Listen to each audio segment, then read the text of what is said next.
ไม่ทรงค่าโตไปมาด้วยวิดีโอคาเฮาในฉันตอบเลือกขับเป็นควายปันและหิ่งลำนั่นคือดำค่ะ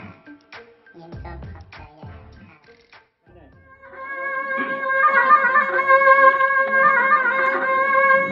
สว่ากำในปุกหนึ่งขึ้นทองปุกสองขึ้นมาเทียนเชียงซาลอย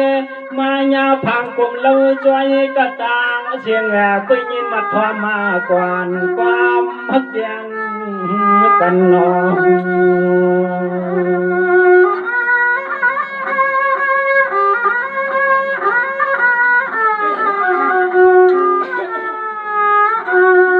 นมือกำในเฮาก็เตห้องมาลูเปลี่ยนจูเพลาปานกันลำคุกหังมาหมอกมีที่ฝ่ายพวยไปพงย้อนเลยเพราะว่าอ้อบอกน่าดิว่ามันนักมันก็เฮ็ดอ่ะเดี๋ยวขึ้นไปตายเลยขึ้นกี่ก้อนช่วงว่ากันในก็เลยเปลี่ยนเสคำควงมันยากันยายิ่งวันจุลิดาหวงจูบวงลูกใจปืนไปเที่ยวนอยำตัวเลี้ยวในเฮาใครยวนสิบต่างหัดชูด้วย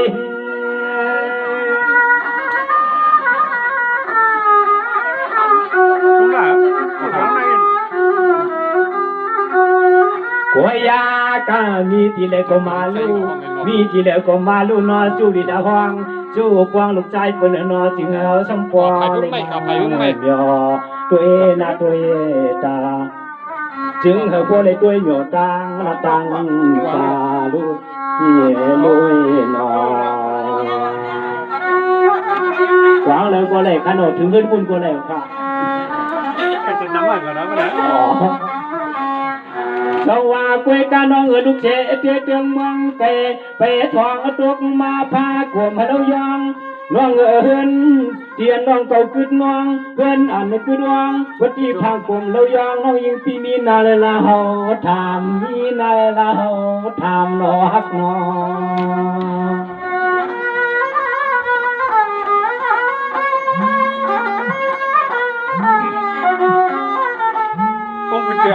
ยำเบื่อพวงในเฮามุ่งวังสุดจองน้องเขานอลูกเจนาเลยวัดมาลากวนหางลีหางเราในนอลูกใจเปิ้นจ้องเมื่อเปิ้นหลอมทิ้งหาน้องลามมาทิ้ง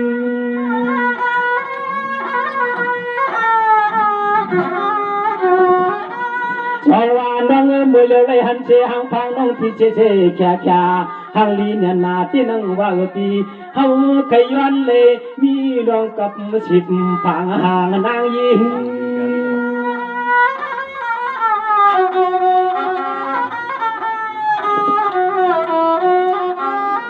ยิงเมื่อยามตัวเดียวในคำเมื่อใจปีวันละย้อนสั่งเปื้องหนังชูน้องมาได้มาลองเดียวสั่งมาลองเดียวสั่งเสียงน้องยิงอย่างยินมายินกวางฮักโอ้ยหอมโอ้ยนะอะไรวัดอะไรเนี่ยฮะจองว่าคุยกันน้องกำในพิธีทำชูเปียวงอตังดองอันคำข้างหอมฟ้าจองอันมีดวงใจเปิดลาหัวทำเหี่ยวการปานจามอนเดินน้อง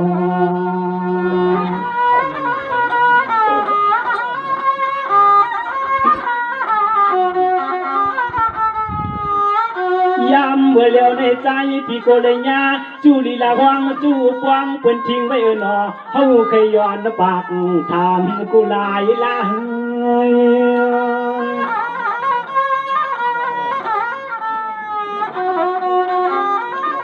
ช่วงว่าน้องเมื่อเลี้ยวเปลี่ยนชาว5 ปีเปลี่ยนห้าง5 ปีเปลี่ยนไม้5 ปีนั่นกี่สร้างต่อกูเลยญาสิมีเฮือนบนปวงพอว่านี่แหละใจที่เฮาเคยทำน้องนอเขียนตัวขึ้นหมอกขึ้นลัดแง่ใจ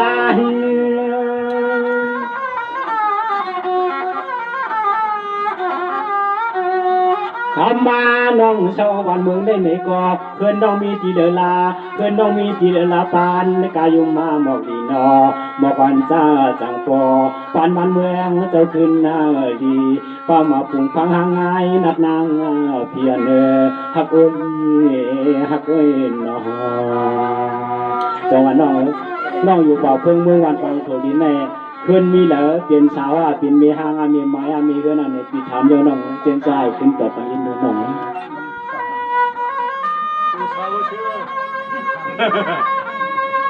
เอาวันนั้นไปเกิดออกค่ะในปีใจสังลาเมื่อกำปนเปียวเขามาต่างไปในจำเลยเขาพี่น้องในวันในส่วนกลมในหูในยินในกำพองก็เลยหูในยินสิเลยเลยกลับไปทำปีสังลาเขาเพราะว่าน้องเขาเลยหูในก้อนน้องตึงมีในนาหนาดอกปีในน้องมากลมตันคือเพราะว่าน้องมาหันปีในยินเสียงเปียวไปปีบ่โมเพวันหมักเมืองเกียนน้องเนี่ยสิ้นโคสิ้นเด้งน้องปีให้ปีนามามีอาสุนาปี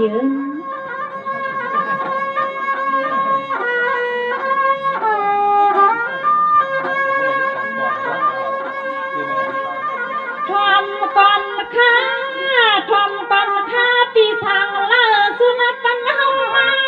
น้องเปลี่ยนซ้ำใส่ตาใส่เบ็นที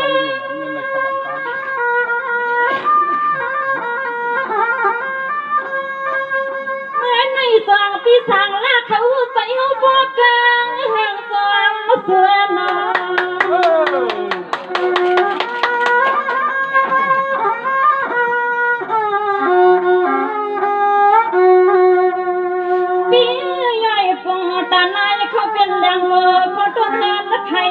ในบ่อใส่ปีละในบ่อคำนั้นปีเฮาก่อนตาเขาปีอ่อนตา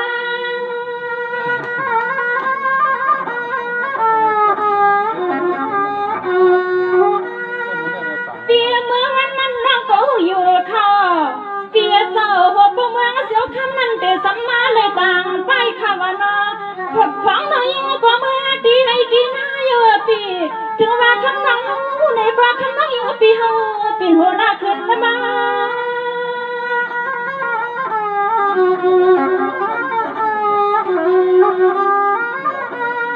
สายเปียเจ้าเฮานั่งมาเลยแถวตีหันตีได้ยังคาหน้าปีถึงอาทิกำนันน้องยิ่งปีเมื่อไรหันปีโปยังขึ้นวัดขึ้นกาโยมันยาของเจ้าลูกเขาว่านอปีโลกาดาววันหมันเมืองจะเห็นในวันในปี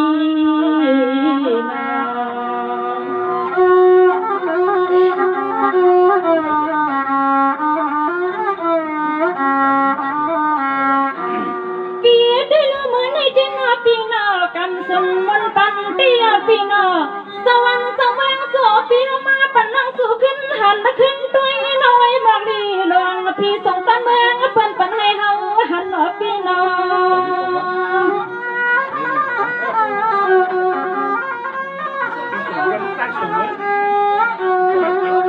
อันเมื่อวันไม่ครั้งปีแถวหันแม่น้องปีขอน้องเฮาเคยห้องกระเมืองน้องเฮาในเราปีน้องมันส่งเป็นเฮาปีเป็นเฮา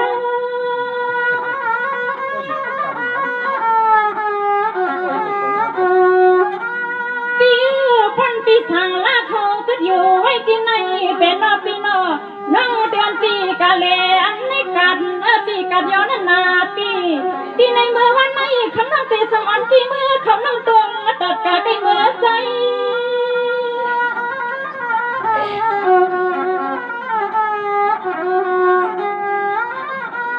สายปีดวงขวัญแมงน้องในแม่คำน้องเอาใครห้องเอาปีเพราะไหนผู้ไรหันเอาปีอันตีน้าวันตีตวงในปีอันน้าวันบาตวงไม่มีหวยหงน้ำตกตันเขาไปกูกันปีนา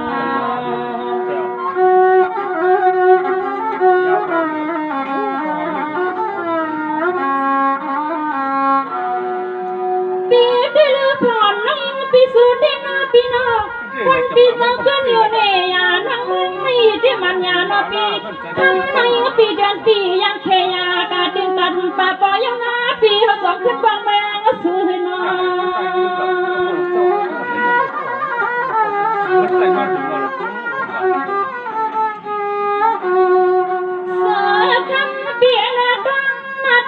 ปีนาฟังน้องยิ่งได้เป็นแข่งสาวน้องปีน้องเฮาไปมีก็เลย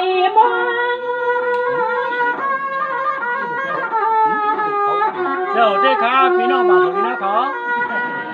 ปีนังปีหน้าปีสมาปีนเศร้าเปลี่ยนใจสวยปีก็เปลี่ยนนังปีหักหนายาวปีเป็นหางไว้ลูกยังเป็นพันใหญ่ใหญ่ก็ข้ามือเฮานังอันเข่งสิ้นมาปีเฮายุ่มกินมัดกินน้อง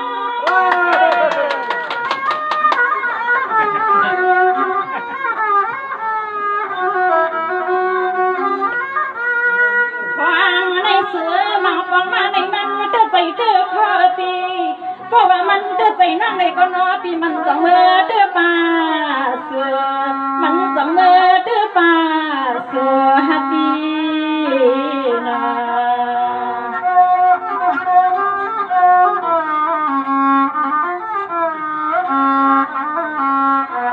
ปีพวกไม่ได้น้องใครกันอยู่ห้ามปีอยู่มันยา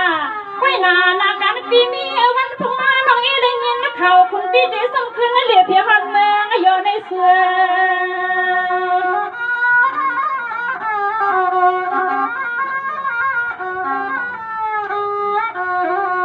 สั่งดีเกี่ยวคุณปีกวนหมอวันพงมาดีข้างนอกดีสมอไปดังกัดคำว่าเกือบปีขึ้นไว้หัวมานะปีหัวมาปีดีขึ้นมาน้องดีขึ้นมาน้องเอาค่ะเดี๋ยวปีมาพุกตีนาปีนานั่งอันเดลุกเศร้าปียังก็นั่งได้กินข้าววันเสียงนาปีกาไปหัวเสียงตาตีนคำปีเฮาขี้หัวกากะปีหัวกา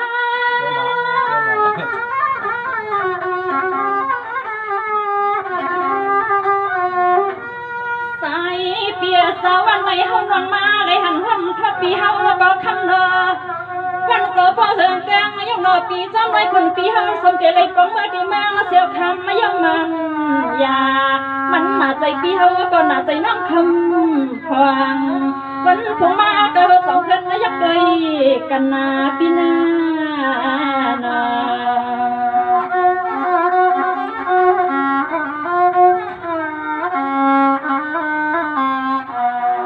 ปีพันปีสังละยังเฮามานาปีนา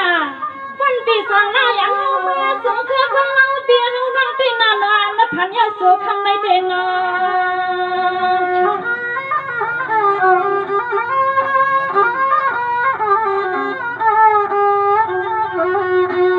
อันนั้นเมื่อวันในคำเปียนอเมื่อไก่น้องเนสีเนเสียงตังตอนเห็นน้องนางปีมีปะตังพุ่นในนอใจสั่งหมดตองฮับปีหมดตอง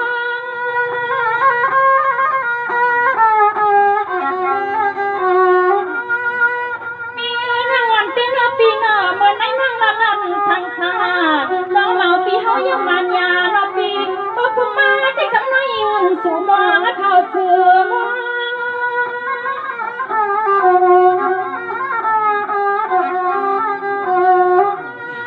ความในคำร้องเฮาก็นอปีความในคำร้องเฮาก็นอปีเพียงเส้นใจเส้นคออยู่นั่งเก่าไปหน้าวันพุ่งมาก็ที่สำคัญเถิงวันพงมาก็ได้สำคัญถึงมาพี่น้อง